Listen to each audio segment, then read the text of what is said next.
بل ظننتم ان لن ينقلب الرسول والمؤمنون الى اهليهم ابدا وزين ذلك في قلوبكم وظننتم ظن السوء، بلکہ تم نے گمان کیا یہ کہ نہیں لوٹیں گے اللہ کے رسول صلی اللہ علیہ وسلم اور مومن اپنے گھروں کی طرف کبھی بھی، اور یہ بات مزین کر دی گئی تمہارے دلوں میں، اور تم نے گمان کیا برا گمان۔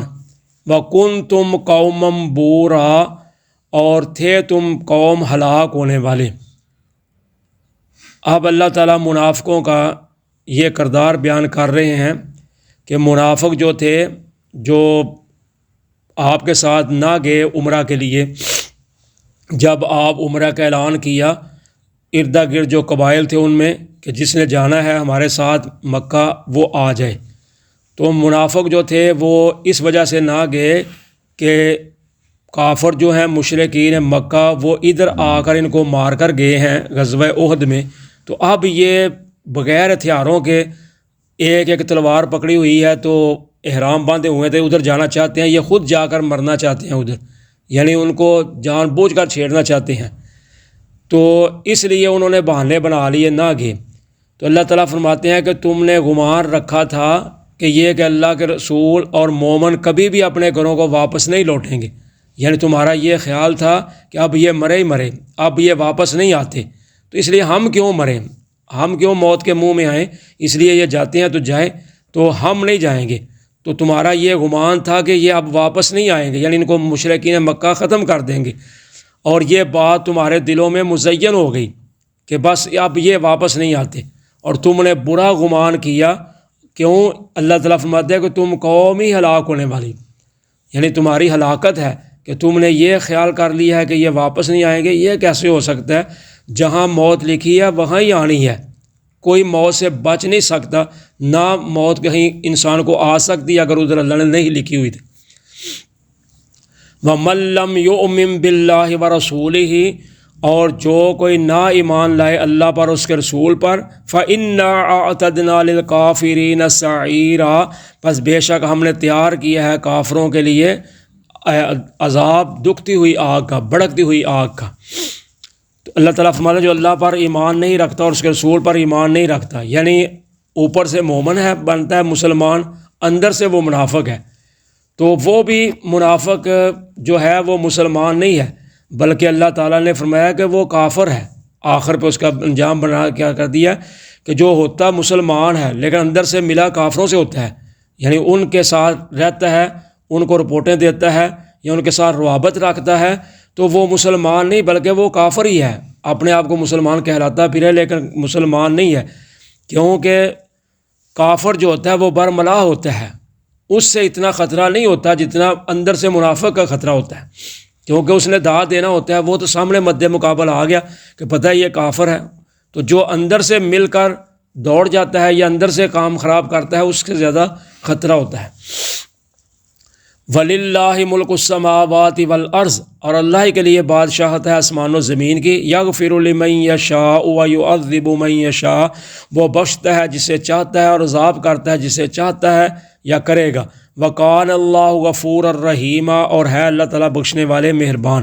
تو اللہ تعالیٰ فرماتے ہیں آسمان و زمین کی بادشاہت اللہ کے پاس ہے، تو اللہ جس کو چاہے معاف کر دے، جس کو چاہے بخش دے، یعنی اب بھی منافقوں کے پاس موقع ہے کہ اگر وہ توبہ کر لیں، اپنی اصلاح کر لیں تو اللہ معاف کرنے والے ہیں، اگر نہ کریں گے تو پھر عذاب تو ہے ہی ہے، ادھر اگر نہیں ہوگا بچ جائیں گے تو قیامت کو تو ملنا ہی ملنا ہے نا۔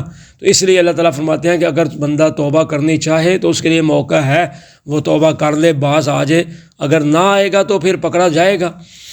سَيَقُولُ الْمُخَلَّفُونَ إِذَا انطَلَقْتُمْ إِلَىٰ مَغَانِمَ لِتَأْخُذُوهَا، ان قریب کہیں گے جو پیچھے چھوڑے گے، جب تم چلو گے غنیمتوں کی طرف تاکہ تم ان کو حاصل کرو، ذَرُوْنَا نَتَّبِعْكُمْ، وہ کہیں گے چھوڑو ہمیں، ہم تمہاری پیروی کرتے ہیں، یعنی ہم بھی تمہارے ساتھ چلتے ہیں۔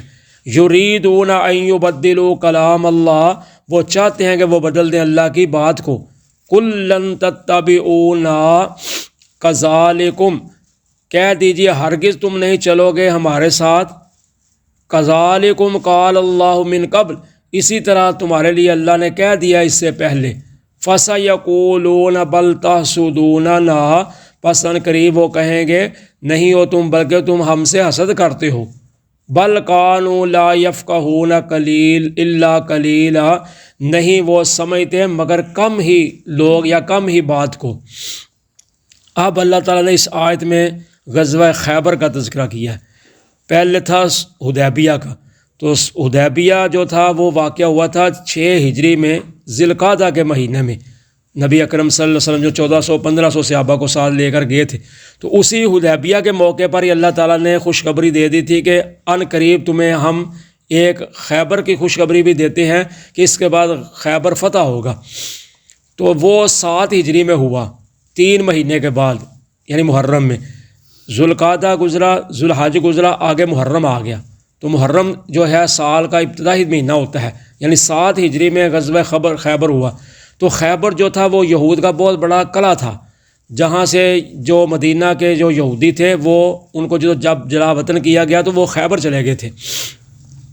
تو پھر انہوں نے اپنے ساتھ دوسرے قبائل کو بھی ملا لیا، جن میں بنو نذیر ایک قبیلہ تھا جس کے ساتھ معاہدہ ہوا تھا، وہ بھی ان کے ساتھ مل گیا۔ تو بنو نذیر کا سردار تھا حیی بن اخطب، تو اس نے ایک ہی قبیلہ باقی رہ گیا تھا بنو قریظہ جو مدینے میں تھا، باقی جتنے قبائل تھے وہ سب یہودیوں کے ساتھ مل گئے۔ تو ایک بنو قریظہ تھا، اس کا معاہدہ تھا مسلمانوں کے ساتھ کہ ہم آپ کے ساتھ رہیں گے، لیکن جو بنو نذیر کا سردار تھا حیی بن اخطب، اس نے اس کو ورگلایا۔ جو اس کا سردار تھا بنو قریظہ کا، اس کا نام تھا کعب بن اسد، اس نے اس کو ورگلا کر اس کو بھی اپنے ساتھ ملا لیا۔ تو اب مکہ اور مکہ کے ارد گرد جتنے بھی اور مدینہ کے جو ارد گرد قبائل تھے سب ایک ہو گئے، یعنی یہودی، کافر، مشرک سب ایک ہو گئے۔ اب صرف مسلمان باقی تھے مدینہ میں۔ تو اب انہوں نے پروگرام بنایا تھا کہ ہم سب مل کر مدینہ پہ حملہ کریں گے۔ تو پھر جب موقع آیا تو اللہ تعالیٰ نے نبی اکرم صلی اللہ علیہ وسلم کو بتا دیا کہ یہ اس طرح کا منصوبہ بنا رہے ہیں، تو لہٰذا آپ پہل کر لیں۔ تو نبی اکرم صلی اللہ علیہ وسلم نے ان کے نکلنے سے پہلے ہی آپ نے صحابہ کو تیاری کر کے حکم دیا کہ نکلو، اب ان کا مقابلہ ادھر جا کریں گے۔